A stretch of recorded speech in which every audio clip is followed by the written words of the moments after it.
హరి ఓం శ్రీమాత్రే నమ. లలితా సహస్రనామ పారాయణలో భాగంగా ఈరోజు అమ్మవారి నామం 3 అక్షరాల నామం 854వ నామం గంభీర. ఈ నామంతో అమ్మవారికి నమస్కారం చేసుకున్నప్పుడు ఓం గంభీరాయ నమః అని చెప్పుకోవాలి. గంభీర అంటే గంభీరంగా ఉండునది, నిండుతనంగా ఉండునది. అయితే గంభీర, గగనాంతాస్త, గర్విత, గానలోలుప ఈ నామాలలో ఒక ప్రత్యేకత ఉంది. ఇక్కడ గం బీజాక్షర శక్తిగా ఉంది. గంభీర అంటేనే అనుకోకుండా గంబీజం పలికింది. గంబీజం అంటే గణపతి శక్తి. గణపతి పార్వతీ పరమేశ్వరుల యొక్క పుత్రుడే మాత్రమే కాదు, గణపతి అంటే పరబ్రహ్మం, గం అనేది పరబ్రహ్మవాచకం, సర్వోత్కృష్టం అని చెప్పి చెప్పబడుతోంది. అమ్మవారు గంభీర, గభీర, గంభీర ఈ రెండు కూడా లోతుని తెలియజేస్తూ ఉంటాయి. అమ్మ చాలా లోతైన తల్లి. ఎంత లోతంటే ప్రపంచం మొత్తం కూడా ఆవిడలోనే ఉంది. సాధారణంగా బాగా నీరున్న సముద్రాన్ని గంభీరంగా ఉంది అని చెప్తూ ఉంటాం.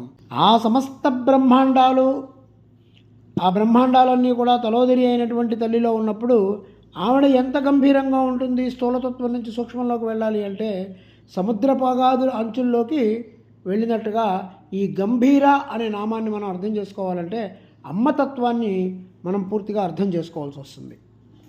లోతుకు వెళ్ళటం అనేది చాలా కష్టం కనుక అమ్మ కూడా అంతుపట్టడానికి అంత తేలిక కాదు. ఎంతో శక్తియుక్తులతో, ఎంతో కఠినమైన దీక్షతో, అమ్మ అనుగ్రహంతోనే ఆవిడ గురించి మనం తెలుసుకోగలం.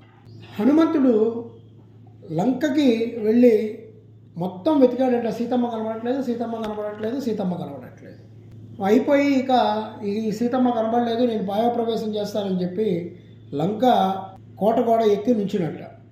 అప్పుడు ఆయనకి కరెక్ట్గా అర్థమైంది, నేను ఇంతసేపటి నుంచి అమ్మని చూడాలనుకుంటున్నాను కానీ అమ్మ నన్ను చూడాలనుకోవాలి కదా అని అప్పుడు అమ్మవారికి ప్రార్థన చేశాడు. సీతమ్మ తల్లికి, అమ్మ ఎక్కడున్నావు, నాకు కనిపించమ్మా అని ప్రార్థన చేస్తే అప్పటిదాకా కనబడినటువంటి అశోకవనం అప్పుడు కనిపించింది ఆయనకి. వెంటనే వెళ్ళి అశోకవనంలో సీతమ్మ వారిని కలిసి అక్కడ ఆయనకి చెప్పిన కార్యక్రమాన్ని పూర్తి చేసుకొని వచ్చాడు.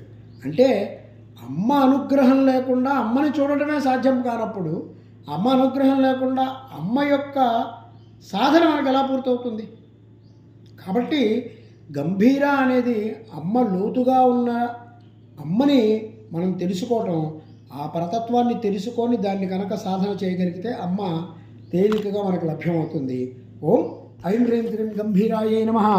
ఓం శ్రీమాత్రే నమః. ఓం శ్రీ మహారాజ్ఞే నమః. శ్రీమత్సింహాసనేశ్వర్యే నమః.